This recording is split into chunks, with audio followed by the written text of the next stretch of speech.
Hope people have been nourished with some food, teas, coffees, fruits that we had to offer, and conversations which enrich us more, bring in abundance. Yeah.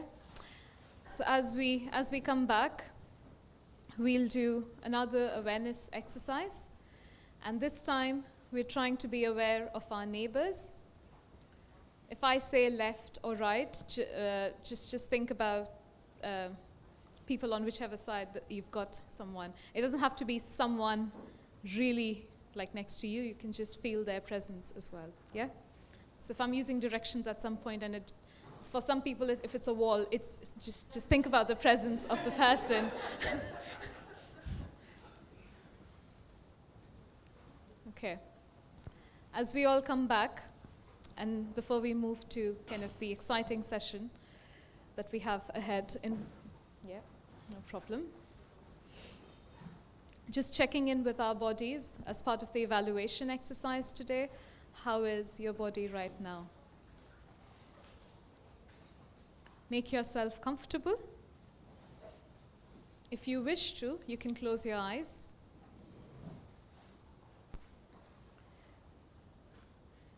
Just only do it if you're able and comfortable, yeah? Relax your arms, hands, shoulders, back, and legs. Take a few slow, deep breaths. If this is difficult, please breathe at whatever rate feels comfortable to you.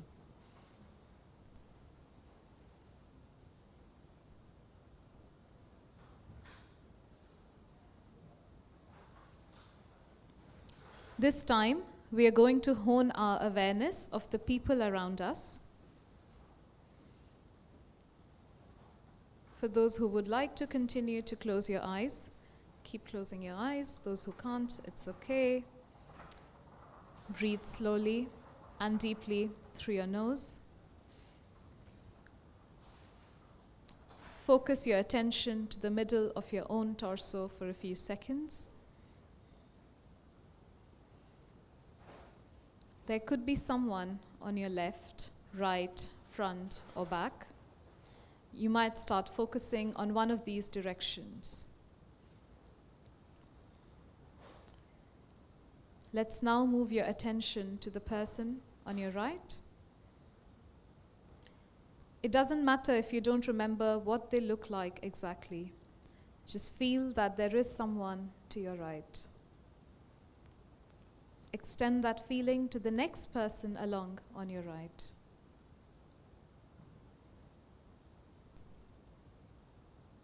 Now bring your attention back to yourself and move your focus to the person on your left or the other direction that you have been following.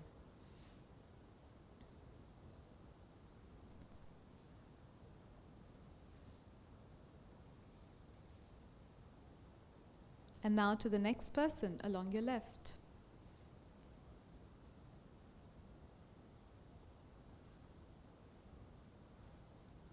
Slowly bring your attention back to yourself again.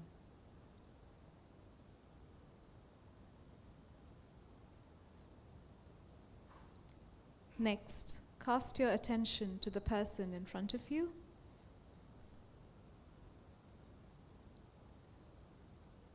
Feel the size of that person's presence in your mind.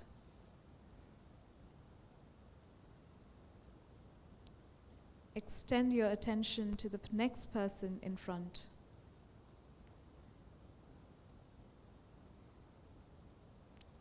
Feel the size of that person's presence.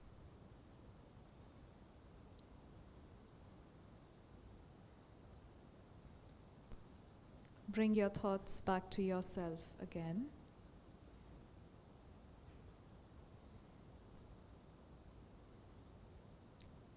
Now move your attention to the person behind you.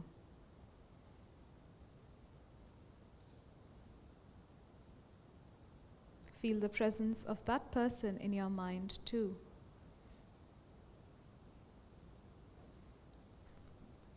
Feel their size or shape or strength, their spirit.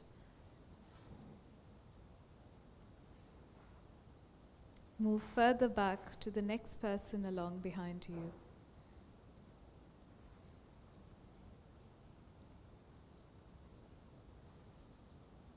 Focus on the resonance, size, shape of their presence.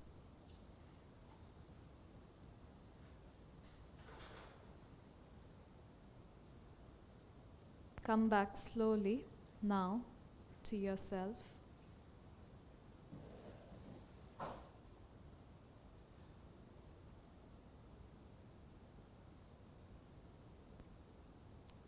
Slowly open your eyes. Slow your gaze. Take in everyone in the room in front of you. Take a slow breath and feel the combined presence of everyone in the room.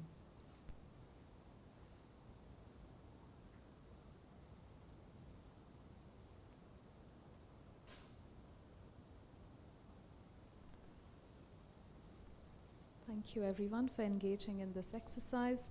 I'm going to hand over to Jack. It's just again trying to acknowledge, as Jack said in the beginning, the pot, the plinth, and then the room in which the plinth is today. We're trying to do that in our practice as we're trying to focus on the context in which we all exist. Yeah, thank you. Thank you, Ankita. So for the next 50 minutes, I'm just going to be talking through a project that we did with the Centre last year called the Anti-Racist Partnership Agreement.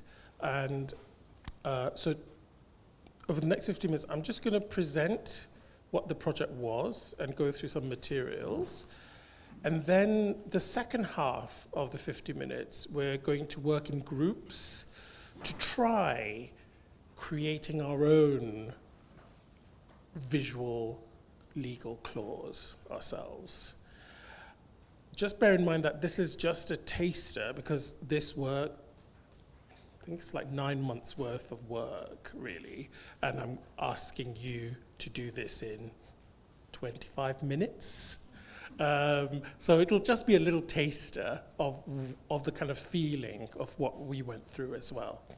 So just to introduce, the Anti-Racist Partnership Agreement was very interesting because Alex initially invited me to just rewrite the contract, the Sheffield University contract, to just rewrite it in more accessible language.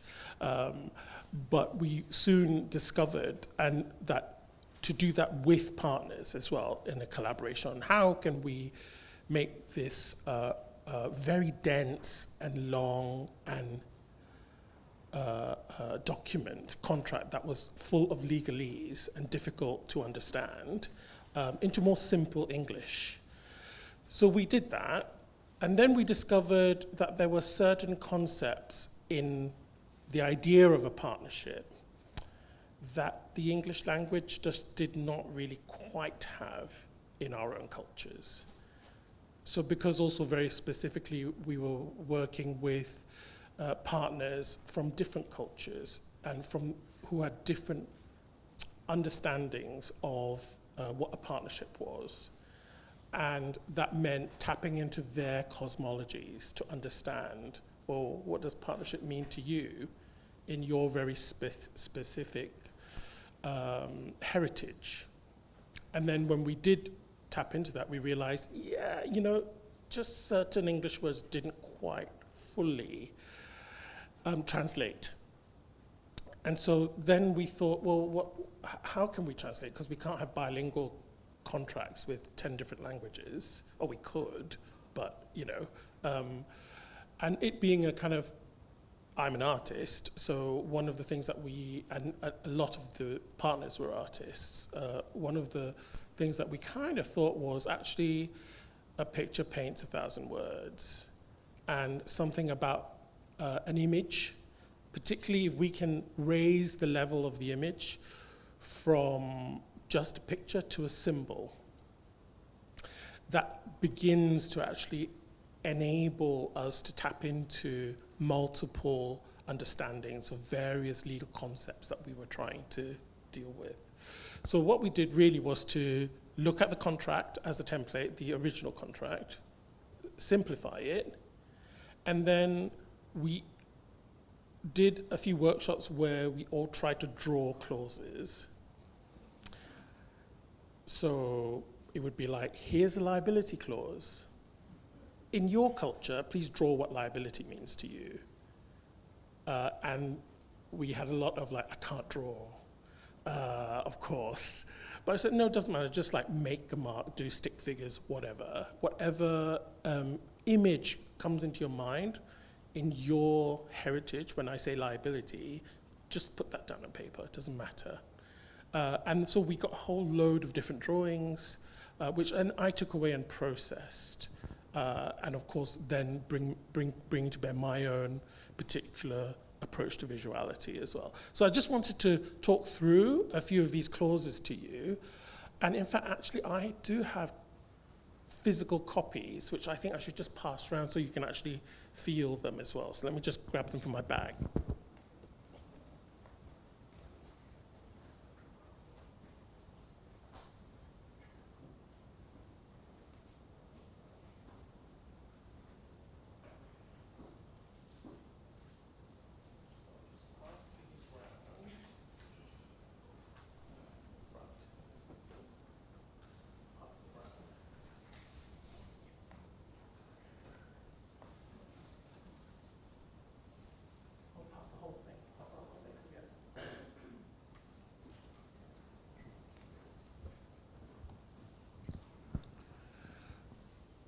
Okay, you can have a look, hold it in your hand, because we also realized that part of, or did I just impose that on everybody? But maybe I realized that a contract for me is actually also a material thing.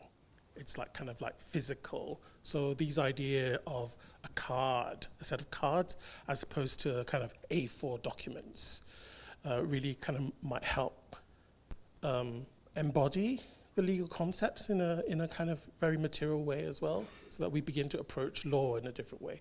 Okay, so let's look at some of these clauses. Can we scroll up to, say, let's have a look. Scroll up to the heart one. Keep going, keep going. Actually, sorry, scroll down a bit. I just wanted to show you. Go down a bit, go down a bit, go down a bit. Yeah, so I just wanted to show you that the contract is set out, so you do actually have to sign it as well, right? And then it becomes a binding contract. Okay, could you go up to the heart? Yeah, let's do that one, let's do that one. So I don't know who drew that. Maybe, I can't remember, but maybe it was a discussion, especially with this idea of South Asian culture, where your parents often feed you from their hand. You know, it's like here, like this. So we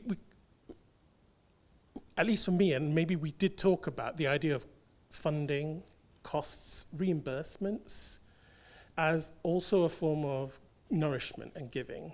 So it's not so, yes, I mean, I incurred the expenses and you're paying me back, but you're paying me back like this into my mouth. Because also, you know, like my per diems are you feeding me. So, so it's like the center has bought me my travel and my sandwiches at lunch because I've charged per diems and it's doing this to me.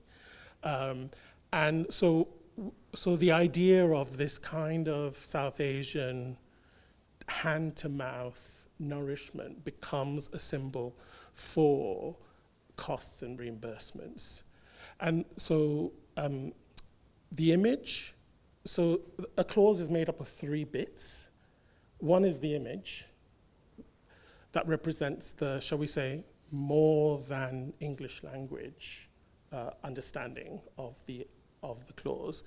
Then there is a little interpretation of the image up there, which then explains, yes, this is a practice across South Asia, Southeast Asia, the Middle East, and Africa, where people eat and feed each other with their hands. And then there's the legal stuff as well, down here, which is the actual legal clause that's simplified. So the way this works is that if at any point this contract ends up going before court, before a judge in court, the judge can kind of go, this is weird. I think we can ignore that and that.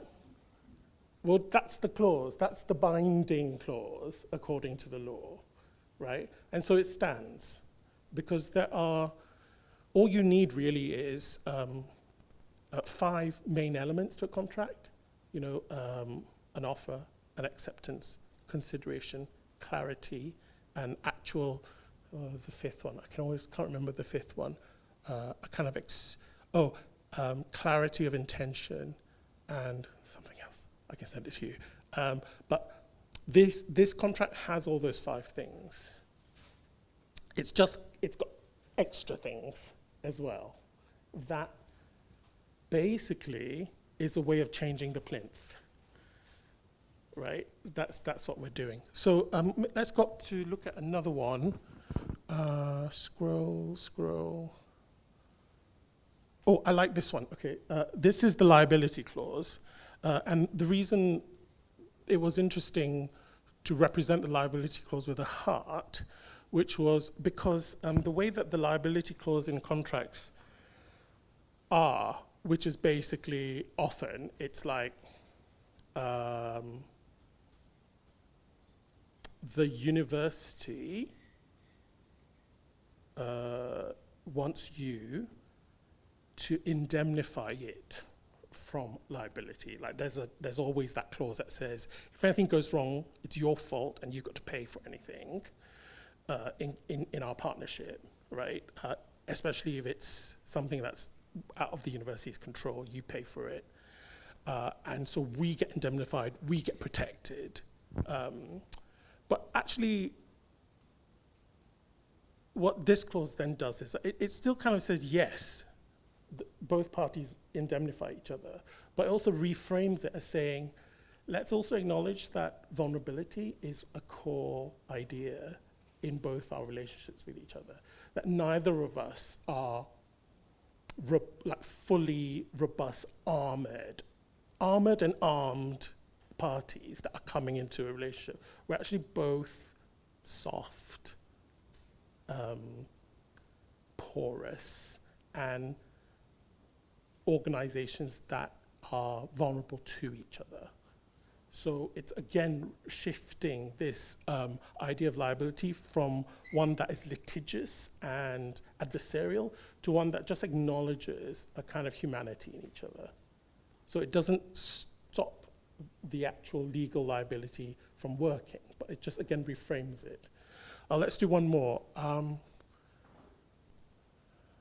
Termination was a good one, but just briefly, the idea of termination being a lotus leaf that flowers, and that is part of an unending cycle of rebirth as well. But the one that I wanted to look at, if you got a couple more, this one, I love this one. So this is the dispute resolution clause, which normally in an agreement will say, parties should resolve their negotiations in good faith. You need to submit a notice of dispute if you've got a proper complaint. Usually it's like, then you've got to go to arbitration, and there's a clause that says you need to give 7 days if you've got a serious problem, and then we will respond in 7 days, and then within 14 days it will go before a panel, and then within 21 days we seek to resolve the dispute. Fine, whatever your process is, it's fine. But actually, this is an image of a palaver hut. So in certain West African contexts, when people have a dispute, like here, they're all in there. So it's not only the 2 people who are having a dispute, but communities are involved in the discussion. And when the discussion gets too heated and they're like 2 people who are really having a go at each other, they get sent off to another place called the palaver hut to have a palaver, essentially. And they sort it out before they come back again to carry on the negotiation. Right. So in a way, there isn't this idea of, we'll bring in an arbitrator who is like God, who will listen to everybody and then decides who's right or wrong. It's like the people go off, they have a discussion, they come back into community, and they resolve the disputes within community, acknowledging that a dispute between two parties affects more than just the two parties. So, I don't know, like if the center ends up having a dispute with one of the partners, it affects the vibe and it affects the relationship and it affects the energy available to do the work for everybody as well. So I think this idea of disputes being something that is entangled with everybody else, and just to recognize that a dispute for one of us is it sends ripples out, so we're kind of all involved. Doesn't stop you having a formal arbitration agreement in there, but it's just, again, changing the basis of understanding for your organization. What is a dispute and what are the reverberations? And this contract acknowledges that as well. So, okay, good.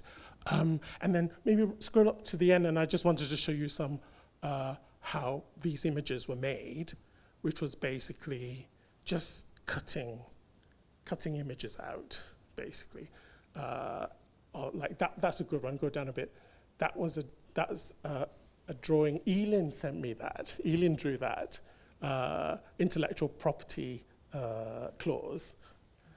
It's interesting how Elin's mind works. When you say, Elin, draw me intellectual property, and this is what you get, which is a lotus with a stomach. And that really used to do, it ended up we ended up thinking about intellectual property having an embodied part to it. That what we call intellectual, actually, it's the body-mind.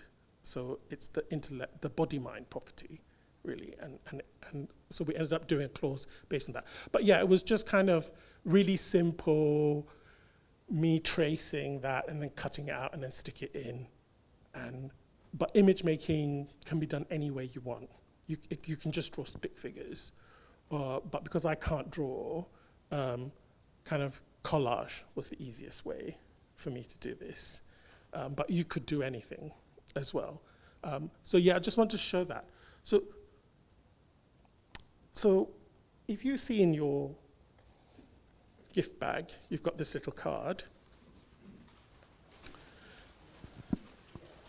And I've done a little infographic for you. So this infographic, oh yeah, you can show the slide as well. This infographic basically is the 5 steps that I've just told you about, basically. So if you see, let me just run through the steps. Step 1 is to select the legal clause that you want to turn into a visual clause. Step 2 is ask, what does the main concept of that clause mean to you in your culture? So, for example, when we went through, say, the concept of reimbursements and paying for your travel or your food reimbursements, well, what did that evoke in us? Well, maybe that evoked this idea of feeding with your hand.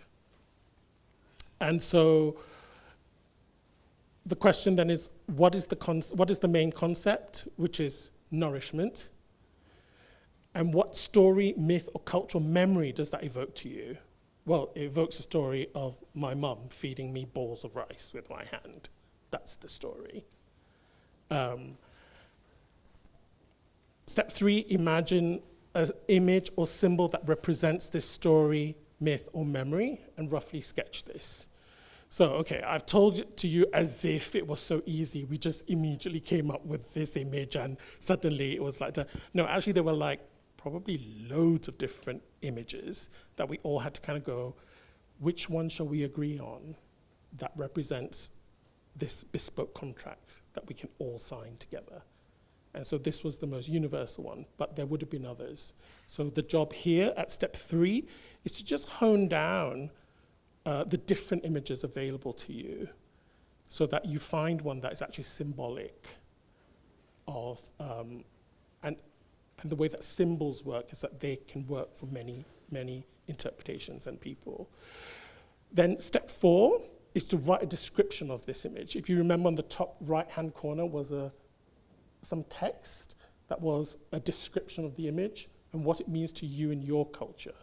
Because also, when somebody reads the contract, let's say you've left the job, somebody else has taken over your role, and they've got this contract, and all they see is the image of a hand feeding, and then the costs and payments legal clause.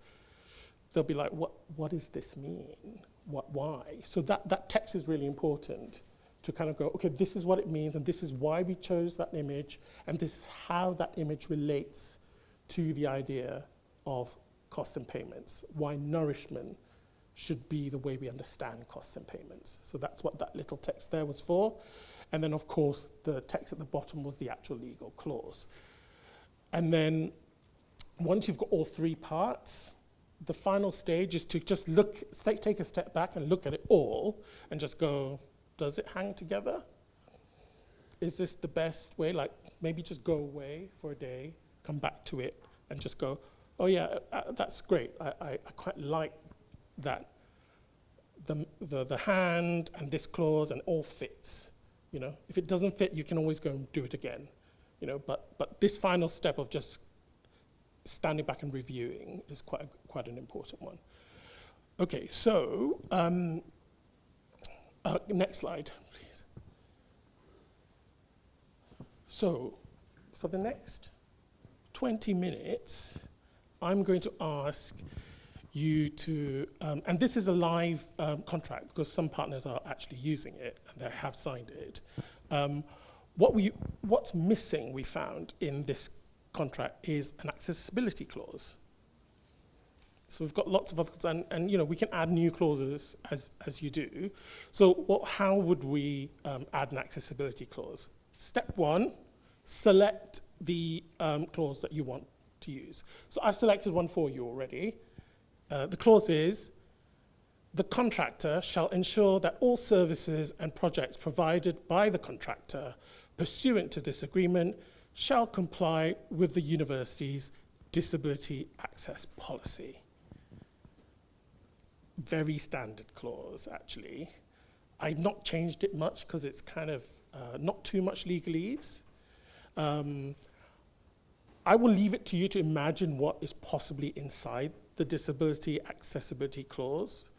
I'm assuming that we kind of all will have sort of an idea of what should be in there, you know, which would be some things like physical disability. It could be that, you know, any events being held should try to have ramp access.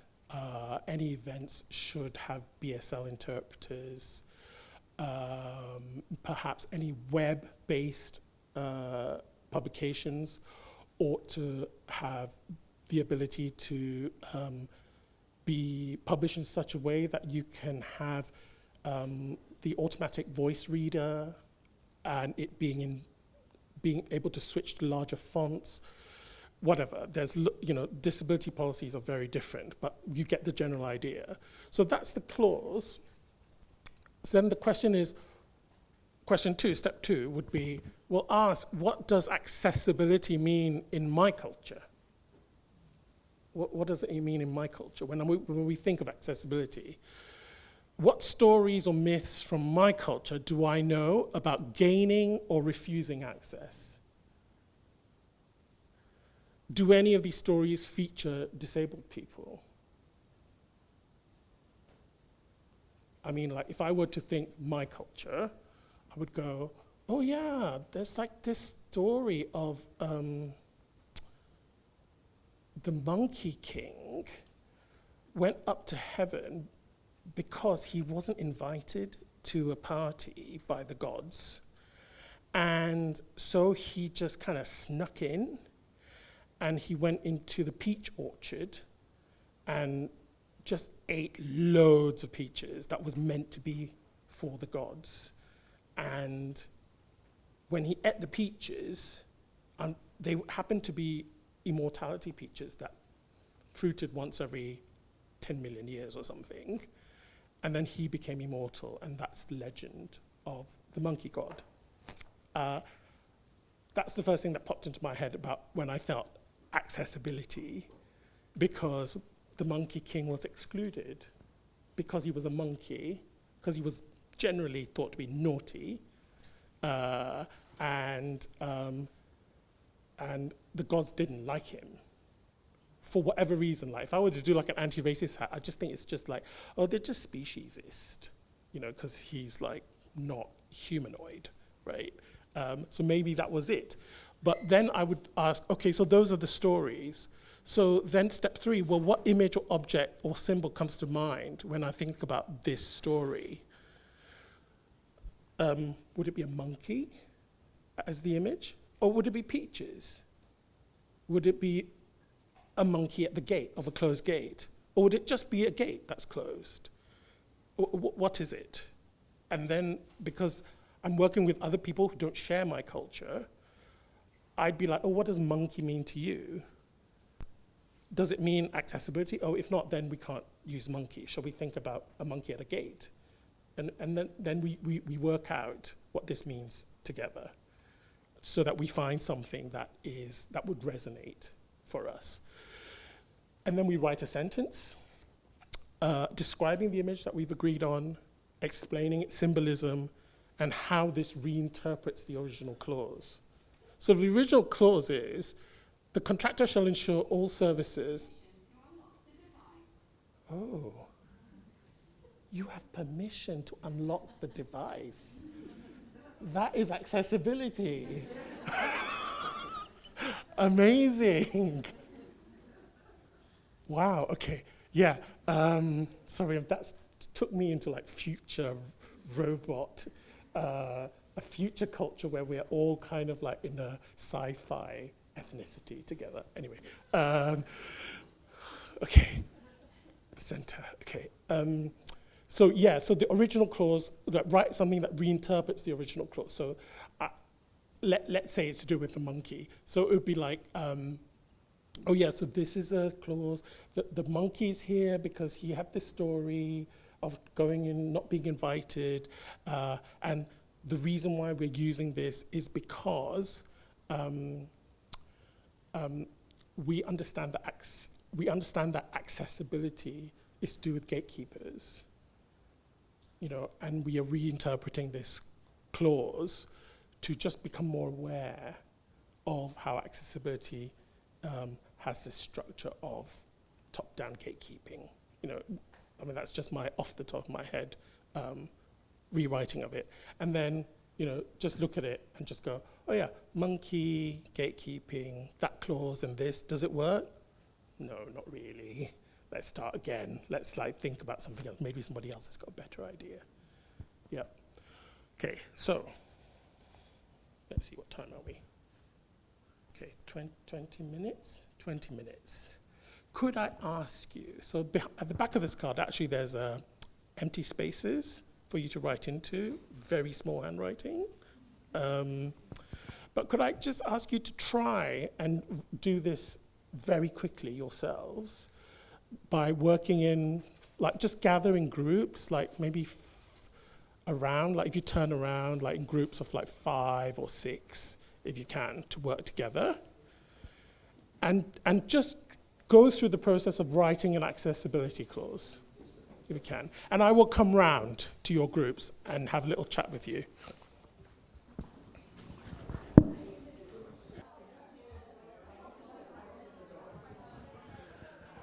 Okay. Okay, everyone, can we come back together now? Thank you so much for your excellent work in your groups. Brilliant. So we've got 5 minutes. We've we've got 5 minutes, and I just wanted to hear any thoughts or any feedback from groups about, you don't have to tell us what you did, but any thoughts and feelings about just going through the process and what that was like. Anybody have any contributions to make? Yep. It was easier than I thought it was going to be. I actually thought when we first started I would find it more challenging to turn legalese into an image, but actually when we started talking, it came together quite quickly as a group, and we all had a very similar, not the same initial view, but on a similar idea. And then the other thing I found really interesting is when we started to explore what image had come into everyone's mind, how much you learn about everyone in the group. I felt it was a really nice connecting exercise. I feel like 3 people that I didn't know particularly well, I've now got things about their childhood and their family and what their interests are and what they feel about access of spaces. So I really enjoyed it. We went for Horizon. So we had a bit of a debate about, for me, again, the first thing that came up was a gate that was open. For Nicola, it was kind of the right to roam. And then for Karen, thank you. For Karen, it was the idea of an open horizon. So we kind of went down that path, and we realised that actually the gate was restrictive. The gate didn't need to be there at all, and actually this beautiful horizon and this open access and a space that belonged to everybody was really lovely, and that's kind of what we went down.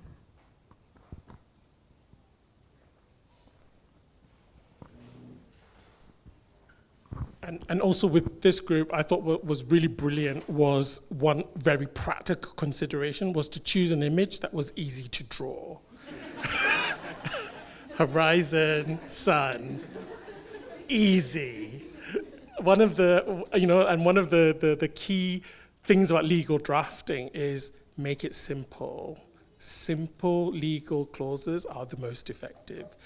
So in the same way, make the image simple, so that people understand it immediately as well. But you can also have, our intellectual property image was very complex, but also very appropriate. So you can have complex images, but that's a good one. Any other thoughts?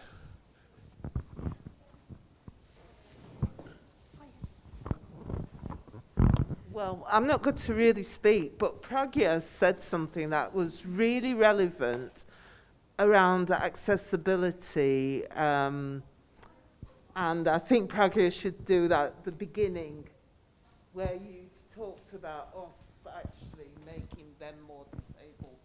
Right, yeah. I was just thinking about how sometimes it can be more alienating for people with disabilities if we do too much. And I've seen that, and I have been told by people with disabilities that, sometimes they don't need certain kinds of assistance, but they're sort of imposed probably because people who are deciding these things for them haven't really had a conversation with them and haven't really included them in those sort of decision-making processes. So I was just thinking about how that can be possibly alienating, and sort of the only way to sort of strike a balance where you would build an environment which is more inclusive is to ask that people with disabilities what they would like, and have more in-depth sort of conversations about these things. So. And then we had a story which comes from Curly. Yeah, so we also, because all 4 of us in this group, we grew up in different countries, India, mainland China, and UK. But we found out one thing in common in all our cultures is when one person have a disability, they kind of lost their name. They become, the limp, or the blind guy. So people, sometimes it feels like people not bothered to learn about their name. And also we shared about how we heard about the angers from our friends or just acquaintances from with accessibility needs. So it reminds me of this story from a Chinese myth called Jing Wei Tianhai. So it's about a little girl who drowned in the sea when she was swimming alone, which is problematic, to be honest. Yeah, so, and she started to feel very angry at the sea, and she turned into a bird called Jingwei, so she lost her real name and become a bird called Jingwei. And all the bird does every day is to pick up little rocks and try to fill up the ocean with rocks. So there wouldn't be oceans in the world and nobody can drown anymore. So we feel like it's related to a lot of points we shared in our group, like, for example, the frustrations, the angers, and also how they are like turning to, like, they're alienized, become like a bird, and lost their real name to be assigned a new name. And yeah, so we haven't arrived in an image, but we shared that story, and other members in our group also agreed it's related to what we discussed. So that was very nice. Yeah, I was just thinking for you guys, maybe the image could be just a blank page, actually, to create the space within the contract, you know. A pause, create a pause in the contract.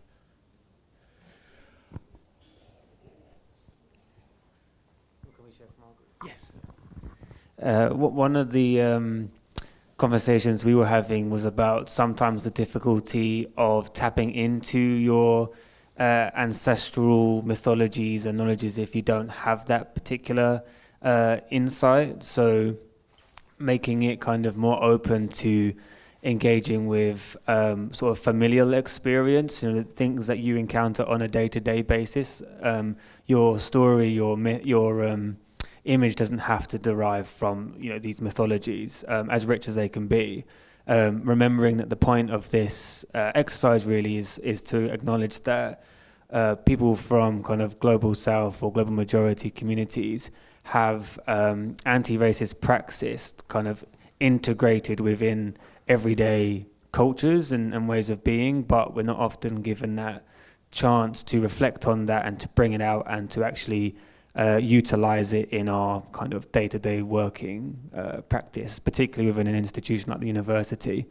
So I think that opened up quite a lot of conversation as we started to go into our kind of more everyday practices, and from that we came up with quite a few images, one being a key, and then another one which is a bit more tied to an ancestral story, a spider, but quite concrete, vivid images that allow for a multitude of interpretations depending on the particular context.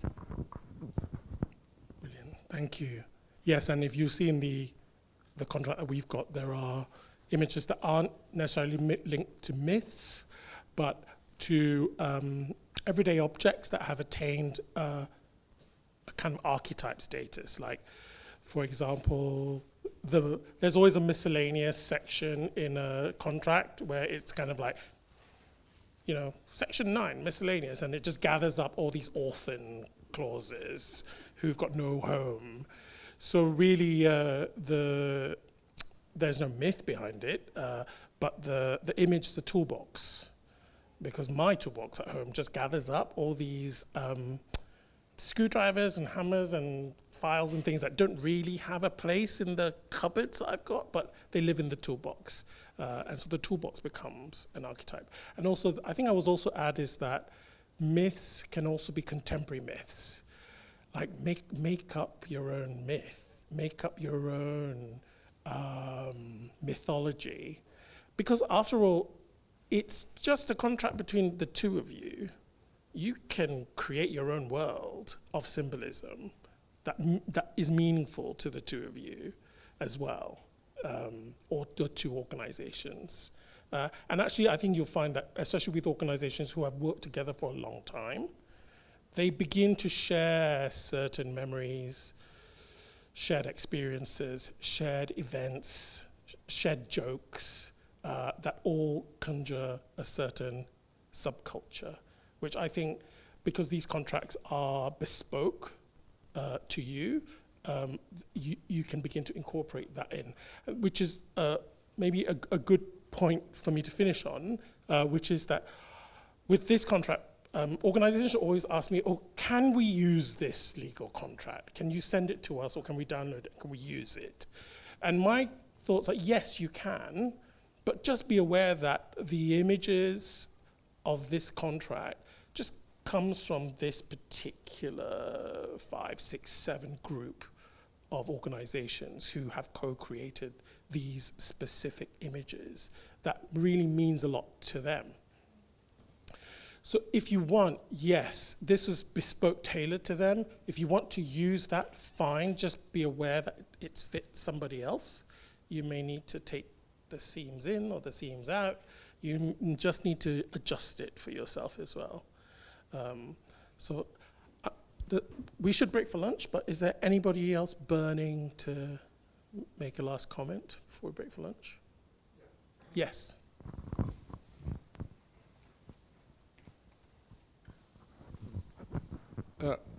Thanks. And the first thing was it was a great opportunity to actually talk to people sat around with you and all with their own ideas of what it means to have access. And for us, I think the key thing was, for me personally, as soon as you mention accessibility, who actually supports the person who's being excluded? It's the family. And without the family, nothing else, for me, actually moves forward.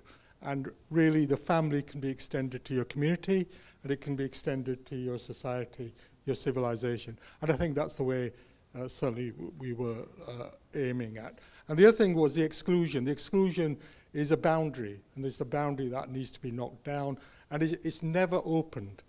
This is one of the fundamental things in all our experiences.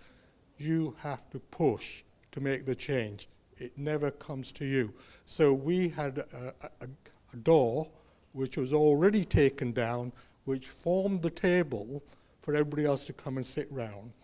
And at the entrance where the door used to be is a family with the person who was being excluded in the forefront, ready to walk in. And I think it's coming together that is critical for us to actually make the changes.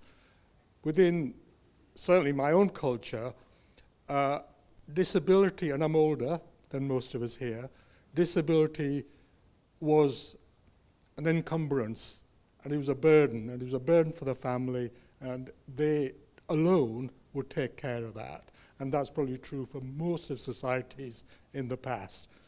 We've got to pick up and take forward all that we've gained and not allow anything to actually hold us back.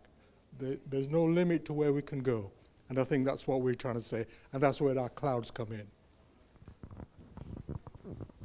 Yeah, and just to add that it was, the image was a table that was the gate that people are sitting around, but people who are on the other side of the fence were flying in on clouds to access the table. So we could all, we literally fly on clouds to access the table. And just a final thought, which was like how actually resonant the different groups' images are to each other, actually. We've got no gate taken down, users table, people flying in on clouds around the table. I know that group had a ring of hands entangled together, pushing a gate or against a gate. And the Horizon group, no gate, just expansive openness. So there's something there if it would be like, if you all came together as organizations to go, well, shall we have a visual accessibility clause together? Maybe there's so much similarity there that we could actually agree on one. And letting that cascade back in terms of how that reflects on your values or your organizational values. Okay, we should have lunch. Thank you very much for your application, and brilliant, thank you.